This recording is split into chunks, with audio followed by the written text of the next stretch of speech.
하겠다라고 이제 선언을 한 겁니다. 그런데 이거하고 현재 우리하고 무슨 상관이 있는가? 예, 삼성경제연구소에 분석을 한번 보도록 하겠습니다. 여러분들의 연구소 아닙니까? 삼성경제연구소가 미국의 양적 완화 조치가 대한민국 경제에 어떤 영향을 미치는가에 대한 분석 보고서를 냈습니다. 어떻게 됐냐? 첫 번째, 미국 금리는 상승할 것이다 라고 보고서를 냈어요. 미국 금리 상승하겠죠? 자, 이거 왜 그런가? 저기 칠판으로 다시 한번 보세요.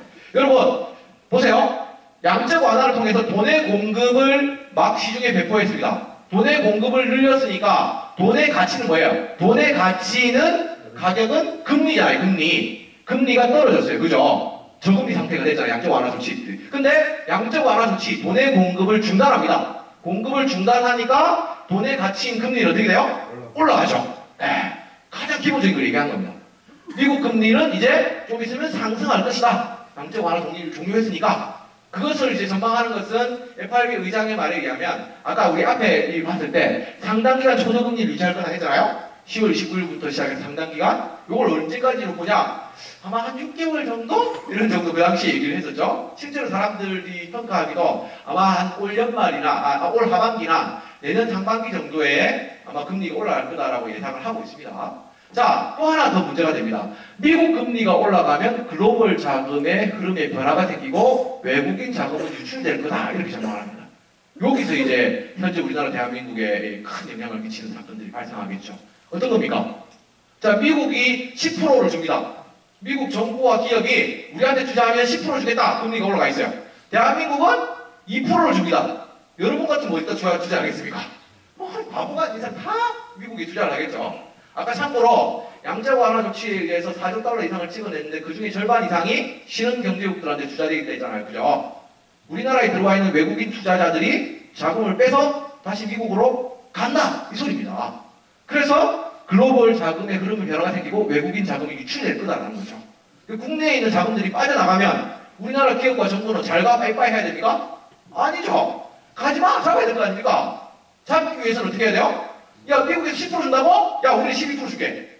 즉, 국내 금리는 동반 상승할 수밖에 없다라는 거죠. 여기서 이제 결정적인 문제들이 많이 발생하죠. 국내 금리가 상승하면 어떻게 됩니까? 여러분, 요 밑에 이제 보고서에 보면 가계부채 혼란 생긴다 이런 정도로 짧게 얘기했는데 요걸 좀 더 깊게 파면 뭐예요? 여러분, 국내에 지금 현재 가계부채 얼마큼 될 것 같아요? 한 1100조. 단위를 어떻게 잡냐에 따라 1200조라고 전망하는 사람도 있는데 하여튼 최하로 잡아도 1100조 이상이에요. 여러분 1100조면 얼마인지 알아요? 1100조가 감이 잘 안 오죠? 금액이. 1100조가요. 대한민국 정부 1년 예산이 350조 플러스 마이너스입니다. 그러면 대한민국 정부의 3년치 예산이 지금 현재 가계부채예요. 어마어마한 가계부채가 있는 거예요. 지금. 진짜 장난 아닙니다. 이 가계부채의 그 이제 비율도 문제예요. 내 수입 대비, 가처분 소득 대비라고 그러는데 나의 수입, 뭐 월급을 포함해서 뭐 차, 뭐 여러 가지 내 수입이 있을 거 아닙니까? 그렇죠? 뭐 내 집도 내 수입일 테고 그런 모든 수입 대비 부채가 얼마냐? 163%. 예를 들면 내 수입이 100만 원이면 총 수입이 한 달에 100만 원이면 한 달 부채가 163만 원이라는 뜻이에요. 수입보다 부채가 월등히 많죠. 이런 나라는 없습니다.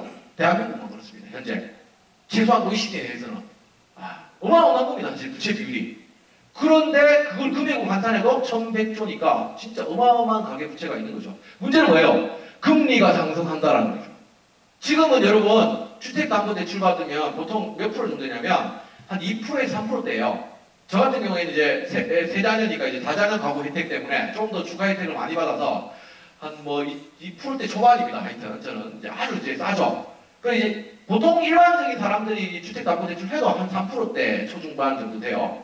어쨌든 2%에서 3% 정도로 담보대출 받아가지고 주택을 샀는데 이게 이제 올 하반기나 내년 상반기 되면 뭐가 된다는 소리예요? 여러분 여기 지금 선배님들 중에서 여러분들이 한 10년 전에 집 살 때 그때 이자 얼마였습니까? 한 7%, 8%? 좀 많은 사람 한 10%, 1% 되잖아요. 그죠? 아파트 살 때 한 7, 8% 이자 주고 담보대출 받았다고요. 그 당시에는. 10몇 년 전에는.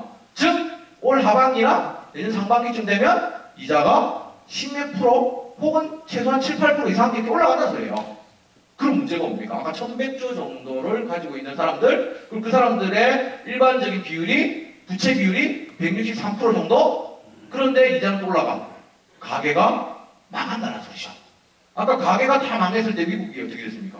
귀퉁뿌리가 흔들리듯이 미국이 망했잖아요. 물론 우리나라하고 미국하고 똑같지는 않죠. 미국 같은 경우에는 왜 이렇게 심하게 흔들렸냐면 미국은 내수시장이 70%예요. 내수시장이 70%인데 그 내수시장인 가게들이 다 이렇게 도산해버리니까 미국 전체가 왔다 갔다 했던 거고, 또 미국이 전 세계 경제에서 25%를 차지하고 있으니까 미국이 흔들리니까 그 여파가 유럽과 아시아 전체로 다 여파가 왔던 거죠. 어쨌든 상황은 좀 다르지만 어쨌든 우리나라 같은 경우에도 이 금리 상승 때문에 어마어마한 가계 혼란들이 발생할 수밖에 없다. 그러니까 정부에서 최근에 냈던 대출 중에서 안심전환 대출 기억나십니까? 안심전환 대출?